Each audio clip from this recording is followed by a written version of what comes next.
The supply system, one of the most essential things about HOI4. But what could happen if we removed everything that makes it work? So every railway, supply hub, and everything else that affects it is completely gone. And as you can probably tell by the amount of red here, it's going to be absolutely horrible. For both me and the AI. In all honesty, I'm not so sure the game can handle this, but well, of course we're going to try it out. Because I love feeling pain while playing HOI4, who wouldn't? Now from my observation game, to make sure it actually functions, Germany was not able to field enough troops to even annex Czechoslovakia. So I think it would make sense for us to play as the big boy in Germany. The AI couldn't handle it, let's see if we can. So we are going to be Mr. Adolf with historical focuses on, and we shall begin. And now that we're in the game, we can immediately notice that all of our units have no supply at all. It's sitting precisely at 0%, meaning our supply and our logistics is going to be absolutely horrible. So yeah, all of our production is going to immediately stop going into light tanks and any aircraft too, and we are going to focus almost entirely on infantry equipment. Trust me, we're going to need it. As for our economy, we need the strongest economy, so we are going to go with the most overpowered path, the left path. We're going to really need all of this factory output and construction bonuses. Now, the big experiment to see how this is going to go is going to be the Italian-Ethiopian war. And yeah, looking at this, good luck, Italy. They are doing an initial attack, but I don't know how long it's going to last for. They've pushed them 2 tiles, and the offensive has officially stopped. In fact, the AI is even moving some units away from the front, excuse me. By the way, 1 month into the game, and we're immediately losing a lot of equipment. The only thing we're actually gaining is infantry equipment, and that's only a fraction of what we're making. Yeah, about half is being lost to attrition. How much attrition does low supply even give you? 20% constant attrition to everything? 20%? At least the AI also has to suffer, but oh my god, that's horrible. It's now June 1936, and it's confirmed that Italy will no longer try to push into Ethiopia. Every Italian troop is completely starving on the front. And speaking of Italy, let's do a quick little check on our future ally, Mr.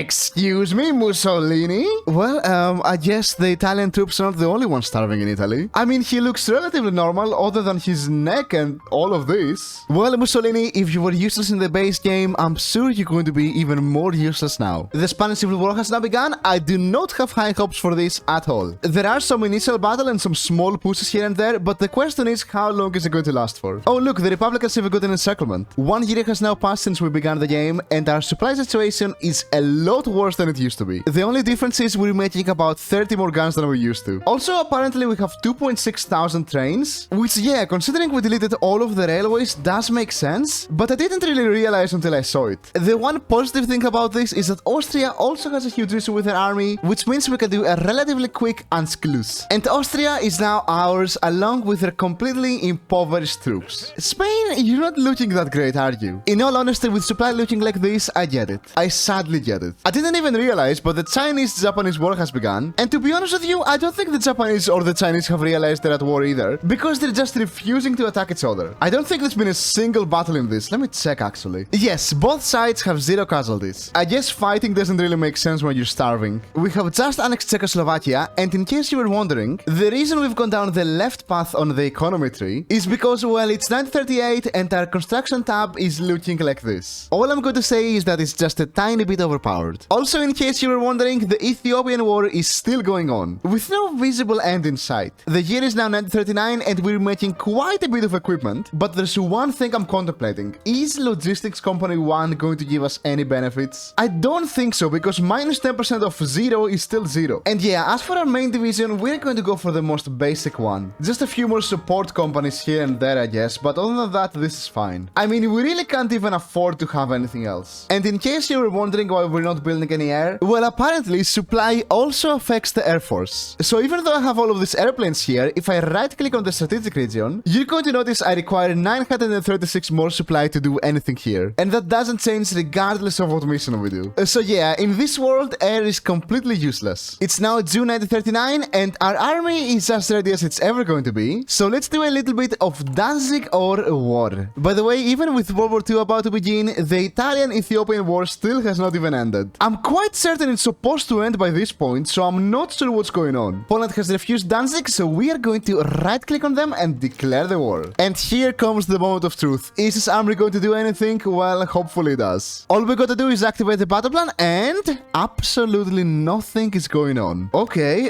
what if I go to aggressive battle plans? Nope, there's still nothing going going on? Unit's organization is too low to advance. Okay, well, that's a problem. Can I manually move them then? Okay, at least I can manually move them. And they are absolutely destroying the polis. Well then, I guess we're gonna have to manually move our entire army. Sure? Okay guys, go to Warsaw. In all honesty, our soft attack numbers aren't even that bad. It's only a minus 25% debuff from the supply. Warsaw has been taken and it's looking like Poland is really struggling. And Poland has capitulated. Now to move all the way to the Netherlands. Hey Italy, are you managing your colonies okay? Because it really does not seem like you are. Even Libya is struggling. The Finnish-Soviet war has now begun, and I'm going to go out on a limb here, but I think it's going to end up in a stalemate. I'm sorry, Dutch people, even when the whole world is starving, you are still going to get conquered. Belgium seems a bit more defended, so I added one extra artillery into our division, so that should help a little bit. So Belgium, Mr. Hubert Pirlot, you and your bald head, we are going to declare war on you. You know, manually attacking in HOI4 is a pain I did not want to experience, but well, here we are. And surprisingly enough, the Belgians are being absolutely destroyed. They capitulated already. And of course, the French, incompetent as always, have no units at the border, so we can just roam straight to Paris. Italy, how can you always manage to be worse and worse? What is this? Eritrea, really? And that's actually what it took for Ethiopia and Italy to sign a white peace. I hope it was worth it, Italy. I really hope it was. France, do you plan to capitulate anytime soon? So I've taken Paris and I've taken Calais, and France still has not capitulated. They're about to, but soon they have already. Well, a few days later, we are all back to normal. And of course, last but not least, let us do a naval invasion to the UK. Just when you think it can't get any worse, Libya has now revolted along with Somalia. And not only that, but Libya has joined the Soviet Union. Oh, Mussolini, how incompetent can you be? The naval invasion has been launched, and I have a very interesting idea on how to capitulate the UK. We're going to select our field marshal right here, and we're going to go into the garrison order. And then we're going to click on every single English state. Is this going to work? I'm not certain, but hopefully it does. Everybody seems to be moving at the very least. Also, yeah, our units get more supply in the water than on land. I guess it's because of the fish or something. And would you look at that? It's like we actually have an offensive plan that's working. Not perfectly or extremely quick, but at least it's working. You know, for our army looking like this, our logistics are actually not half bad. They're very green on everything, actually. And just like that, the UK has capitulated. Along with the allies, of course. And to live up to the horrible supply issues, we have annexed absolutely everything. The only part we haven't touched is this tiny little part in the Middle East right here. For some reason, conquering this as Germany just does not feel right. Also, this man and his forehead scares me. I don't like the way he's looking at me. But of course, we're not done because the allies are the easy part. Now we have to declare war on the Soviet Union. And yeah, well, let's see how it's gonna go. Mr. Stalin, we're going to declare war. I was really hoping the battle plan was gonna work, but alas, it is not. Well then, manually attacking it is. And the first settlement is... hold on a second, that's me. Never mind then. Not even a month into the war, and this is starting to look so incredibly ugly. Leningrad has been taken, and if you look at how we've reached it, you're going to realize that the game has broken down completely at this point. All of the ground combat and all of the air combat is completely destroyed due to the lack of supply. Although the Soviets still have a lot of defense in some positions. And would you look at that, Finland is actually doing a small tiny push here. I think this is the first AI push we've seen since the Spanish Civil War. Speaking of the Spanish Civil War, it's now a frozen conflict. It almost looks like something from the modern era. You know, manually moving all of the troops everywhere is a bit exhausting, but clearing all of these encirclements sure makes up for it. We have now captured Stalingrad, and the Soviet Union is extremely close to collapsing. Stalin, can you take a look at these borders and just surrender? It's hurting my eyes looking at this. And there you go, the Soviet Union has capitulated. Japan, why did you declare on me the moment I capitulated the Soviet Union? Well, I don't really want to fight you, and looking at your progress in China, I don't think you're gonna fight me either. So I'm just going to focus on America, if you don't mind. Our army has crossed the Pacific and is now starving in the Canadian wastes, but very soon, it's going to go somewhere much warmer. And still starve, of course. But America, Mr. Franklin Delano, we are going to declare... excuse me? Oh yeah, I forgot.